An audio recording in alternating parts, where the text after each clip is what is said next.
ये यार career point के यूट्यूब चैनल पे आप सभी का एक बार फिर स्वागत है। आज का एक और बेहतरीन क्लास हम आपके लिए लेकर आ गए हैं। एक क्लास है क्लास 10th के साइंस की। आज हम लोग चर्चा करेंगे और आज की इस क्लास में महत्वपूर्ण 40 ऑब्जेक्टिव प्रश्न डिस्कस करेंगे। और इसकी एक खासियत यह है कि 40 से प्रश्न जो है आपके संपूर्ण साइंस अर्थात कि क्लास 10th के फिजिक्स, केमिस्ट्री और बायोलॉजी से लिए गए हैं। और इसमें इस चर्चा से आपको दो फायदे मिलने वाले हैं। सबसे पहला कि आपको तो ये पता चल जाएगा कि आपका कौन सा चैप्टर तैयार नहीं है जिससे प्रश्न आ रहा है आप सॉल्व नहीं कर पा रहे हैं। दूसरी सबसे बड़ी बात कि यहाँ से बहुत सारे प्रश्न आपके परीक्षा में आएंगे। और तीसरी मैं प्रॉफिट बता दूं तो हम लोग बिल्कुल ओरिजिनल प्रश्न पत्र लेकर चर्चा कर रहे हैं, ताकि एग्जामिनेशन हॉल में आपको इसका ना पीडीएफ में प्रश्न आएगा और ना ही आपके किसी बोर्ड पे लिखा हुआ आएगा। मैं भी चाहता तो इसका पीडीएफ बना सकता था, बट मैंने आपको एग्जाम वाली फीलिंग दिलाने के लिए, ताकि आपको ये पता चले कि आप प्रश्न को भी सॉल्व करें और ये भी आपको पता चले कि एग्जाम में ऐसे ही प्रश्न आएंगे ताकि आपको कोई भी एग्जामिनेशन हॉल में कठिनाई नहीं हो। तो चलिए एक एक प्रश्न का आप भी मेरे साथ आंसर कमेंट कीजिएगा, और जो आंसर नहीं मालूम होगा उसको याद करते चलिएगा, क्योंकि सभी प्रश्न आपके आने वाले बोर्ड परीक्षा के लिए अत्यंत ही महत्वपूर्ण है और ये पूछे गए प्रश्न है, प्रीवियस ईयर क्वेश्चन पेपर है। और साइंस की हम बात करें क्लास 10th के, और बहुत सारे बच्चे पूछते हैं कि ठीक है कि साइंस किस बोर्ड के लिए है। तो सभी बोर्ड के लिए है, क्योंकि सोशल साइंस, साइंस और मैथ आप किसी भी बोर्ड से, सीबीएसई से हो, आप अपना बिहार बोर्ड से हो या आप अपने यूपी बोर्ड से हो, सबके लिए एक ही चलता है, एक ही है। इसलिए घबराने की बात नहीं है, सभी बोर्ड के लिए समान है। किसी भी बोर्ड से हो, यदि आप क्लास 10th में, तो आपके लिए क्लास अत्यंत ही उपयोगी है। तो चलिए आज हम चर्चा करेंगे इसके सेक्शन ए अर्थात कि ऑब्जेक्टिव टाइप क्वेश्चन की। देखिए यहाँ पे क्या कह रहा है आपसे, 40 प्रश्न है, एक एक नंबर का है, 40 नंबर का प्रश्न है। आपको इसका आंसर कमेंट करना है। एक एक प्रश्न, एक विकल्प सही है चारों में से। चलिए पहले प्रश्न का आंसर देने का प्रयास कीजिए, नहीं मालूम है तो इसको याद करते जाइएगा। कह रहा है गोलीय दर्पण के परावर्तक पृष्ठ की वृत्ताकार सीमा रेखा का व्यास क्या कहलाता है। आपसे पूछ रहा है कि गोलीय दर्पण के परावर्तक पृष्ठ की वृत्ताकार सीमा रेखा का व्यास क्या कहलाता है, तो गोलीय दर्पण का द्वारक कहलाता है। ऑप्शन डी इसका राइट आंसर हो जाएगा।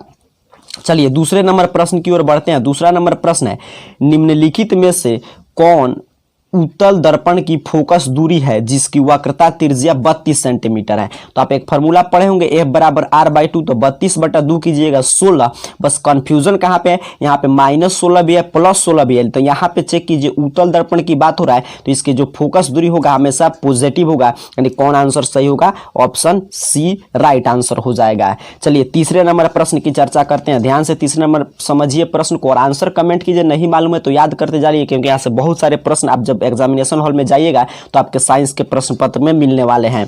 तीसरा नंबर प्रश्न कह रहा है, यदि किसी बिंब का प्रतिबिंब का आवर्धन ऋणात्मक है तो उस प्रतिबिंब की प्रकृति क्या होगी। आपसे पूछ रहा है कि यदि कोई वस्तु है और उसके प्रतिबिंब का आवर्धन जो है, हम आवर्धन निकालते हैं m बराबर आप जानते हैं S2/H1 करके, तो यदि ऋणात्मक अर्थात कि निगेटिव प्राप्त होता है तो उस प्रतिबिंब की प्रकृति क्या होगी। तो क्या होगी इस प्रतिबिंब की प्रकृति, वास्तविक और उल्टा। कैसी प्राप्त होगी, वास्तविक और उल्टा। चलिए आगे बढ़ते हैं। चौथे नंबर प्रश्न, बिल्कुल ओरिजिनल प्रश्न पत्र आपके भी परीक्षा में ऐसे ही आएंगे, तो इसलिए इसको ध्यान से समझते जाइए। चौथा नंबर प्रश्न कह रहा है आपका कि नेत्र में प्रवेश करने वाली प्रकाश किरणों का अधिकांश अपवर्तन होता है। कि अधिकांश अपवर्तन किससे होता है आपसे पूछा है, तो इसका सही आंसर देखिए यहाँ पे दिखाई दे रहा है, ऑप्शन बी अभिनेत्र के अंतर पृष्ठ पर। कहां पर होता है अधिकांश अपवर्तन, अभिनेत्र के अंतर पृष्ठ पर। चलिए आगे बढ़ते हैं। पांचवा नंबर प्रश्न आ गया, यहाँ पे ध्यान से देखिए क्या कह रहा है, जब सूर्य का प्रकाश वायुमंडल से गुजरता है तो वायु के सूक्ष्म कण किस रंग के प्रकाश को अधिक प्रबलता से प्रकीर्णन करते हैं। बड़ा ही महत्वपूर्ण प्रश्न है, तो इसका क्या आंसर हो जाएगा, नीले। किसको अधिक प्रबलता से प्रकीर्णन कर देते हैं, नीले को। तो ऑप्शन डी राइट आंसर होगा। चलिए आगे बढ़ते हैं, छठे नंबर प्रश्न की बात करते हैं। छठा नंबर प्रश्न कह रहा है आपसे, भारत में उत्पादित प्रत्यावर्ती विद्युत धारा की आवृत्ति कितनी है। तो ये बिल्कुल आपके बुक से प्रश्न लिया गया, एनसीईआरटी बुक से, 50 हर्ट्ज यानी 50 Hz राइट आंसर हो जाएगा। चलिए सातवें नंबर प्रश्न आ गया, ध्यान से देखिए समझिए, आंसर मालूम है तो कमेंट कीजिए, नहीं मालूम है तो इसको याद करते जाइए। कह रहा है किसी वोल्ट मीटर के स्केल पर 0 वोल्ट और 1 वोल्ट के बीच 20 विभाजक चिन्ह है तो उस वोल्ट मीटर का अल्प मापांक है। तो यहाँ पे हम लोग सिर्फ ऑब्जेक्टिव क्वेश्चन की चर्चा करें, इसलिए मैं इसको विस्तार से नहीं बताऊंगा, बट इसे न्यूमेरिकल टाइप प्रश्न है, इसको हल कीजिएगा तो इसका सही आंसर आ जाएगा सी 0.005 वोल्ट।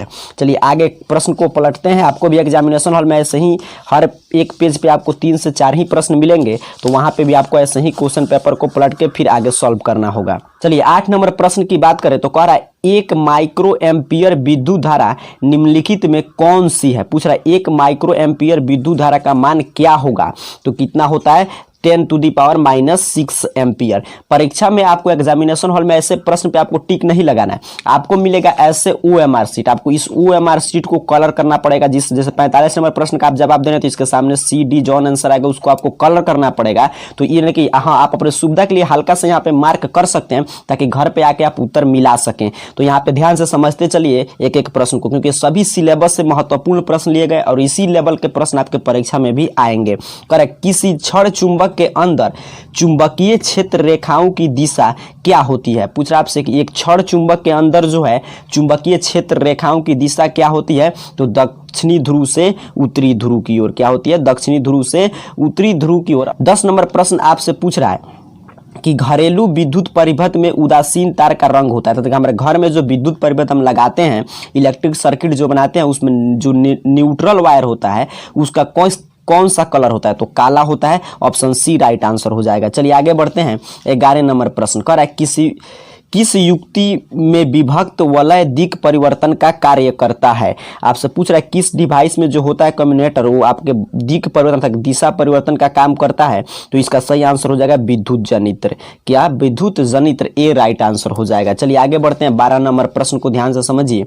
करा जल विद्युत संयंत्र किस ऊर्जा को विद्युत ऊर्जा में रूपांतरित करता है। देखिए यहाँ पे कुछ प्रश्न है, किसी स्टूडेंट का मैं भी लिया हूँ प्रश्न आपको दिखाने के लिए और आपको अच्छा से समझाने के लिए। तो यहाँ पे कुछ टिक लगाएगा, उसको आप सही मत मानिएगा। जो हम आंसर चर्चा कर रहे हैं वही आंसर सही है। तो कह रहा जल विद्युत संयंत्र किस ऊर्जा को विद्युत ऊर्जा में रूपांतरित करता है, तो आपके स्थितिज ऊर्जा को, किसको, स्थितिज ऊर्जा को जो है विद्युत ऊर्जा में रूपांतरित करता है जल विद्युत संयंत्र। चलिए प्रश्न को पलटते हैं। 13 नंबर प्रश्न कह रहा है नरौरा नाभिकीय विद्युत संयंत्र किस राज्य में स्थित है, तो ये नाभिकीय विद्युत संयंत्र आपके उत्तर प्रदेश से अर्थात कि यूपी में स्थित है। तो इसलिए इसका सही आंसर क्या हो जाएगा, ऑप्शन सी।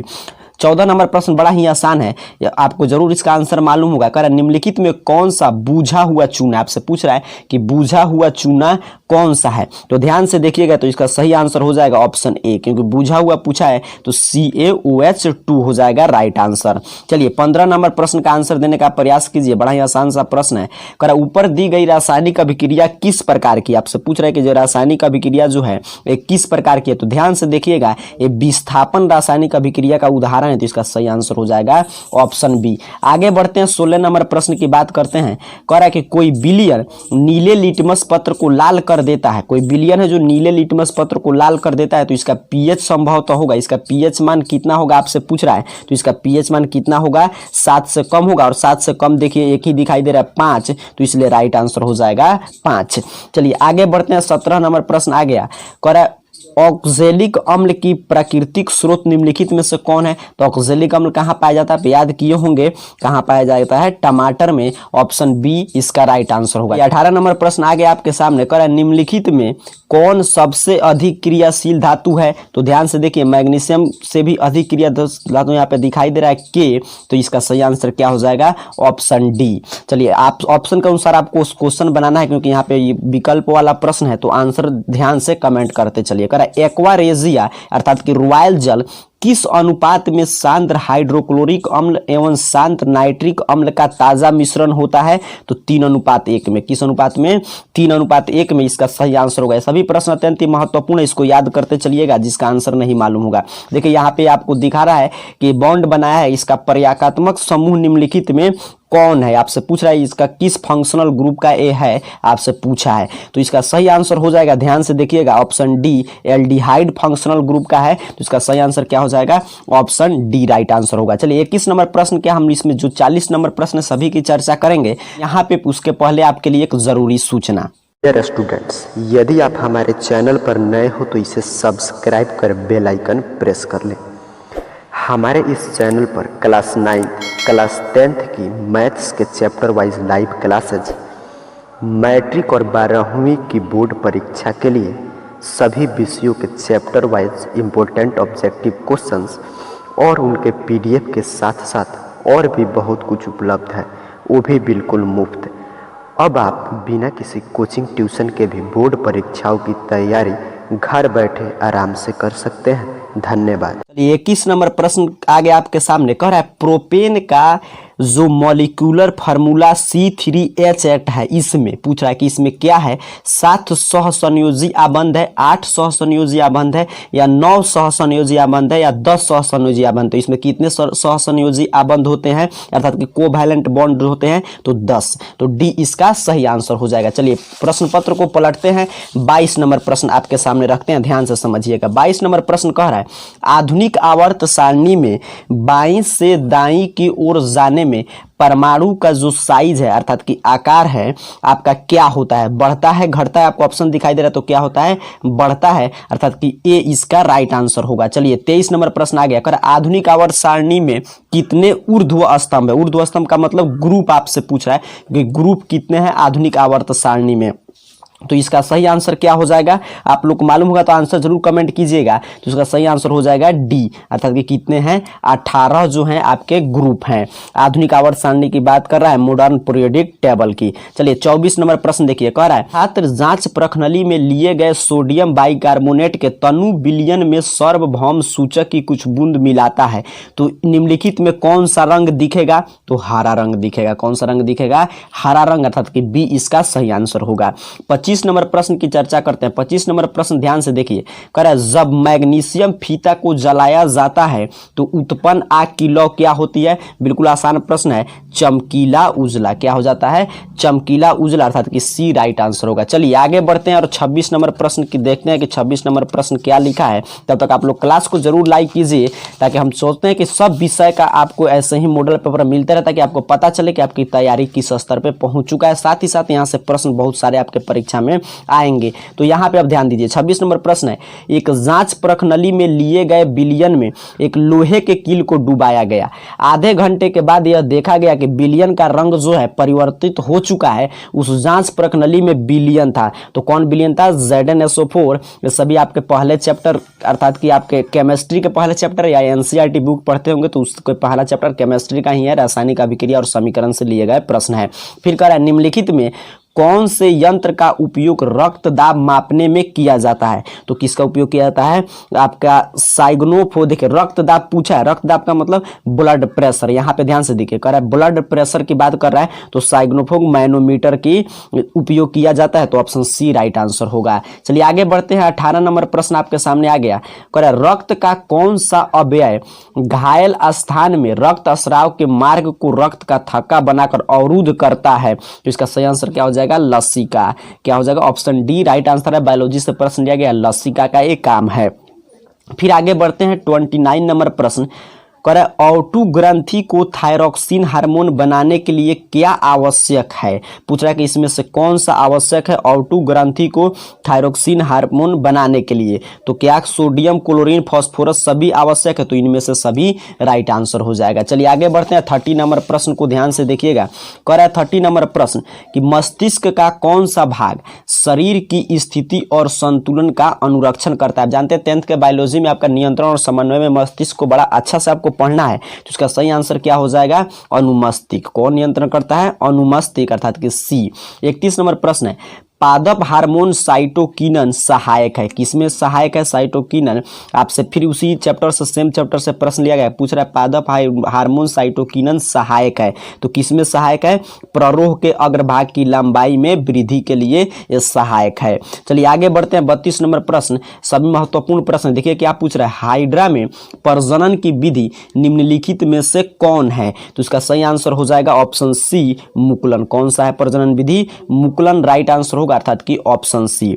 चलिए आगे बढ़ते हैं, 33 नंबर प्रश्न, कह रहा है पुष्प का कौन सा भाग परागकण बनाता है, तो कौन सा भाग इसका परागकण बनाएगा, पुंकेसर, अर्थात कि ऑप्शन सी राइट आंसर हो जाएगा। चलिए आगे बढ़ते हैं, ध्यान से आंसर कमेंट कीजिए, यदि आपको मालूम है, नहीं मालूम है तो इसको याद करते चलिए, क्योंकि ये सभी प्रश्न आपके आने वाले परीक्षा के लिए अत्यंत ही महत्वपूर्ण है, और इससे अच्छा कुछ मॉडल पेपर हो नहीं सकता, क्योंकि इसी लेवल के प्रश्न आते हैं, सब प्रीवियस ईयर क्वेश्चन पेपर है।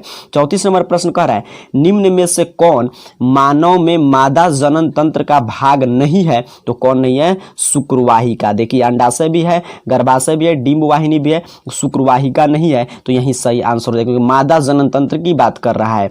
35 नंबर प्रश्न है, वंशागत नियमों का प्रतिपादन किसने किया था, आपसे पूछ रहा है, तो ग्रेगर जॉन मेंडल। किसने, जॉन मेंडल ने इस वंशागत नियमों का प्रतिपादन किया था। 36 नंबर प्रश्न बड़ा ही आसान है, जल्दी से आंसर कमेंट कर दीजिएगा। स्त्रियों में लिंग गुणसूत्र का युग्म क्या होता है, तो क्या होता है, XX। बी राइट आंसर हो जाएगा, XX। ये बिल्कुल आसान प्रश्न है। 37 नंबर प्रश्न कह रहा है आपसे कि मंड परीक्षण के लिए हरी पत्ती पर आयोडीन डालने से पहले पत्ती को एल्कोहल में उबाला जाता है, क्यों, आपसे पूछ रहा है। तो क्यों, क्योंकि क्लोरोफिल को घोलने के लिए। किसको घोलने के लिए, क्लोरोफिल को घोलने के लिए। चलिए 38 नंबर प्रश्न आ गया, कह रहा है स्लाइड को सर्वप्रथम कंपाउंड माइक्रोस्कोप से देखा जाता है, कितने गुने पे, तो आपके 45 गुने पे। किसमें, 45 गुने पे। चलिए आगे बढ़ते हैं। 39 नंबर प्रश्न पे ध्यान दीजिए, कह रहा है दो तंत्रिका कोशिका के मध्य खाली स्थान को कहते हैं कि दो तंत्रिका कोशिका के मध्य जो खाली स्थान होता है उसे क्या कहते हैं, तो उसे हम कहते हैं सिनेपस, अर्थात कि बी इसका राइट आंसर होगा। ध्यान से एक एक प्रश्न को समझते चलिएगा। 40 नंबर प्रश्न है, निम्न में कौन आहार श्रृंखला का निर्माण करता है, तो आहार श्रृंखला का देखिए यहाँ पे दिखाई दे रहा है, कौन निर्माण करता है, घास बकरी खाती है, बकरी को मानव खा जाता है, अर्थात कि ऑप्शन बी राइट आंसर होगा। फिर यदि आप चाहते हैं, ये तो हम लोग सिर्फ ऑब्जेक्टिव प्रश्न डिस्कस किए कि इसका सब्जेक्टिव भी डिस्कस करें। देखिए यहाँ पे बहुत अच्छे अच्छे प्रश्न है कि इसको भी कैसे लिखेंगे, ताकि ये जो प्रश्न है आपके, ये प्रश्न देखिए यहाँ पे लिखा है कि 1 से 6 तक लघु उत्तर ये प्रश्न है, और यहाँ से जो ताकि 2 अंक का प्रश्न है तो कैसे इसका आंसर लिखें कि आपको 2 में 2 अंक मिले। 5 नंबर का इधर प्रश्न है तो कैसे उसको लिखें कि 5 में 5 अंक मिले। तो यदि आप ये भी चाहते हैं कि इसका भी हम लोग चर्चा करें नॉन ऑब्जेक्टिव टाइप क्वेश्चन का, तो नीचे कमेंट बॉक्स में बताइएगा। साथ ही साथ इस क्लास को लाइक कर दीजिएगा और चैनल पर नए हो तो सब्सक्राइब कर लीजिएगा, क्योंकि आपकी क्लासेज अभी जारी है। तब तक के लिए फिर मिलेंगे, जैसा आप कमेंट कीजिएगा उस क्लास के साथ। तब तक के लिए आप सभी को बहुत बहुत धन्यवाद।